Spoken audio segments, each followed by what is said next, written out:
story? All right, boys, sit back, listen Buckle to the up. tale. Civil Air Patrol. Has anybody ever heard of that? Yes. Yeah. Because you've told us stories about it. I mean, are we talking the Civil Air Patrol or are we talking about the Civil Air Patrol?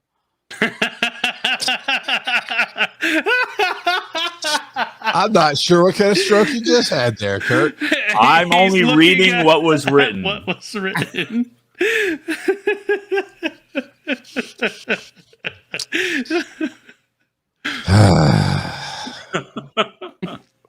Remember, Hey, kids, dude, learn your so spelling. much. Why does Excel not have spell check? For the love of God. It's a Microsoft product. They're spell checking everything else, Kurt. Everything else. Heck, Microsoft Word has tiny little bits of formulas that you can do, but we don't have spell check. Come on. Do Well, this better, isn't Microsoft. Excel. It's Sheets. Technically. Kurt, shut it. You know, when I was a wee little lad, so I grew up loving planes. We had Microsoft Works and we liked it. We did, didn't we? We did. Oh my God. No, not Lotus 1-2-3 crap. Right. No. So I definitely grew up liking planes, and my dad loved that kind of stuff, and he'd take me to air shows and those kind of things. And I just moved to Athens, 16 years old, and I was 16 years old, and we went to there's this local little airport by our house in Athens, and they did an air show every spring.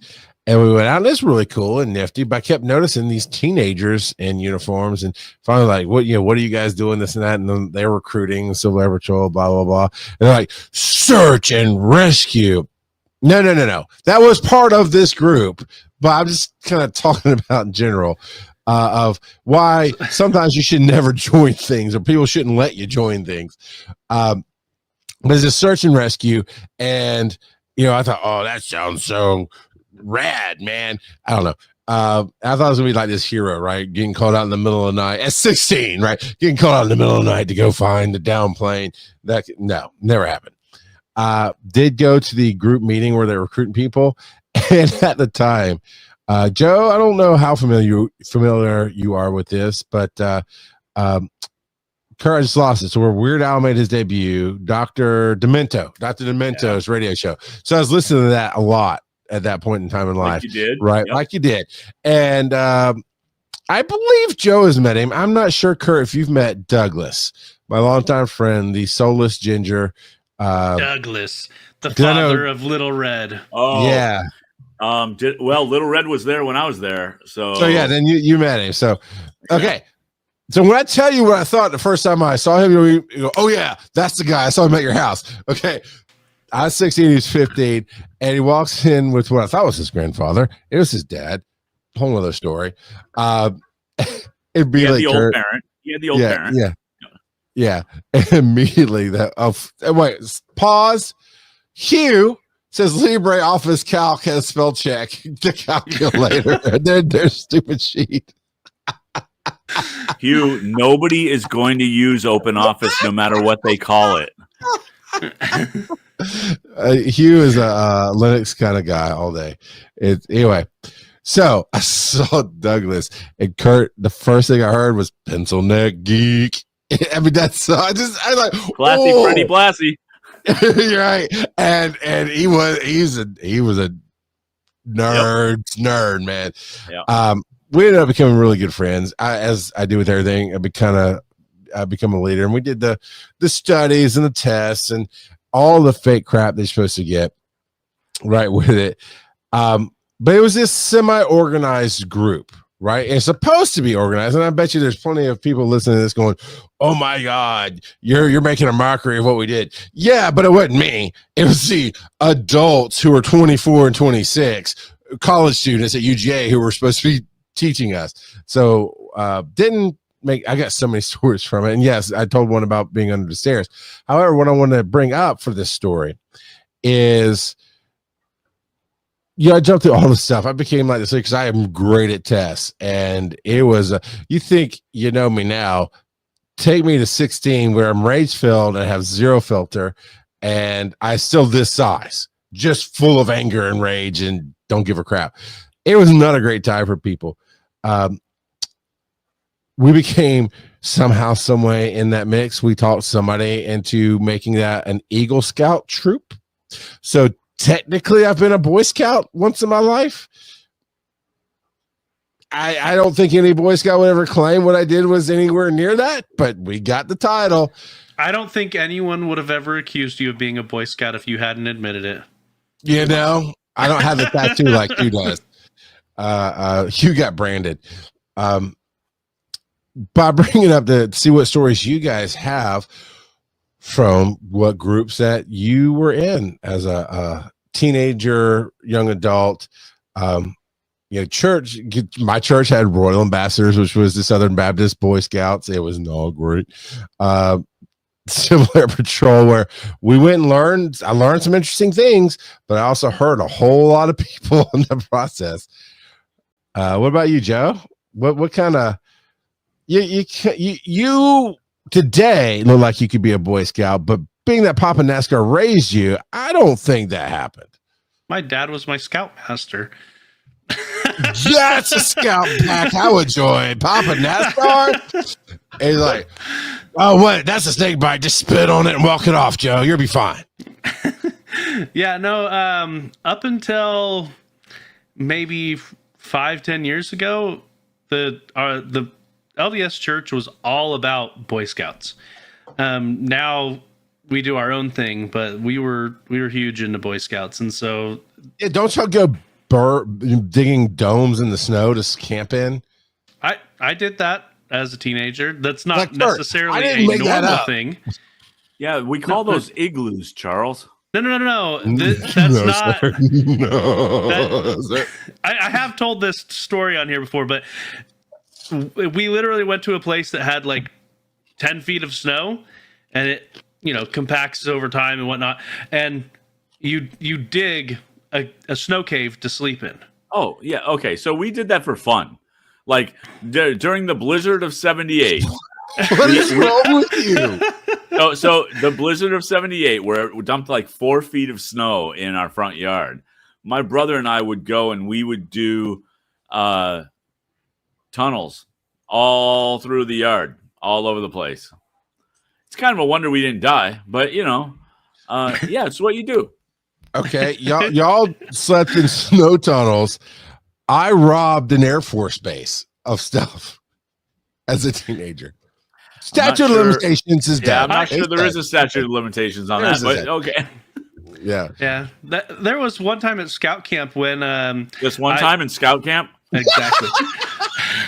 It ain't good. And I was wandering around with another of the scouts, and we went underneath the it wasn't a cafeteria, it was the mess hall. We were underneath the mess hall, and you were. It had what? It had flooded at some point or whatever. They weren't using it. Like, it was open to the elements, like the door was off.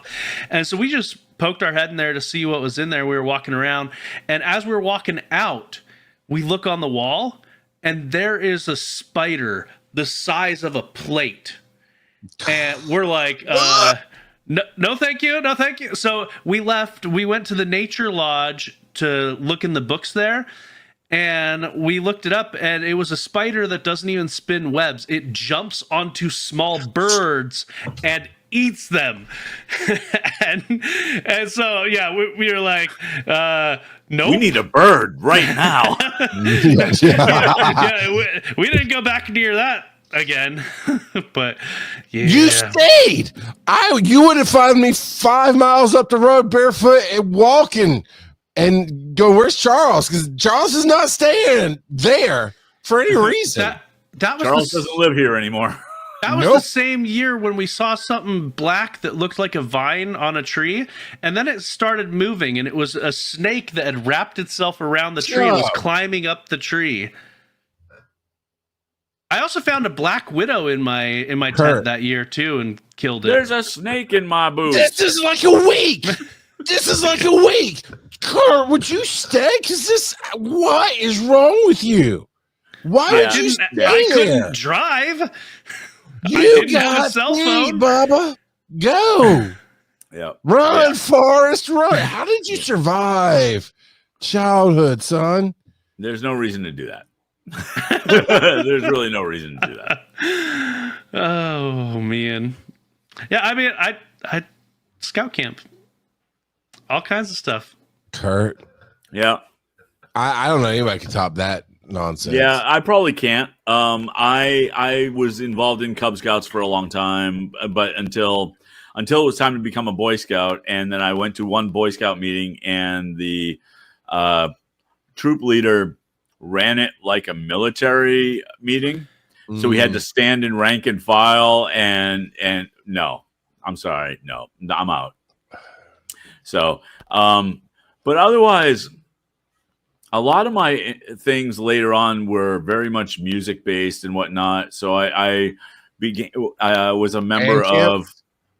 Well, I did go to band camp. Yeah, that's where I met my wife. So Of course she did. yeah. So the thing that I did do was participated in Explorers, which is an offshoot of Boy Scouts, kind of. Well, it can be. So it can be, but they had an Explorer band as well. And so really? up Okay. around here, they had not just the police explorers and the fire explorers and things like that, but they also had it in other areas. And so my wife and I both played in the Explorer band in high school, and it really was just a community band that gave us another opportunity to play. Leave it to Kurt to ruin this one time at band camp. Oh, this one time at band camp, I met my wife. We lived happily ever after for 500 years. It's been a great joke until now. Thanks for killing the joke, Kurt. Yeah. Okay. Good. Yeah. And besides, we leveraged that joke with this one time at Scout Camp. But now that's one time at Scout Camp, Joe didn't run away. But one time at band camp that everybody knows, oh, now Kurt fell in love and lasted forever. Pretty much. Yep. Yeah. Yep. You ruined everything. So. This one time at band camp, I went and met someone, and now we have the happiest time of our lives for the last 40 years. The end. Yeah. Okay. Now we're all going home.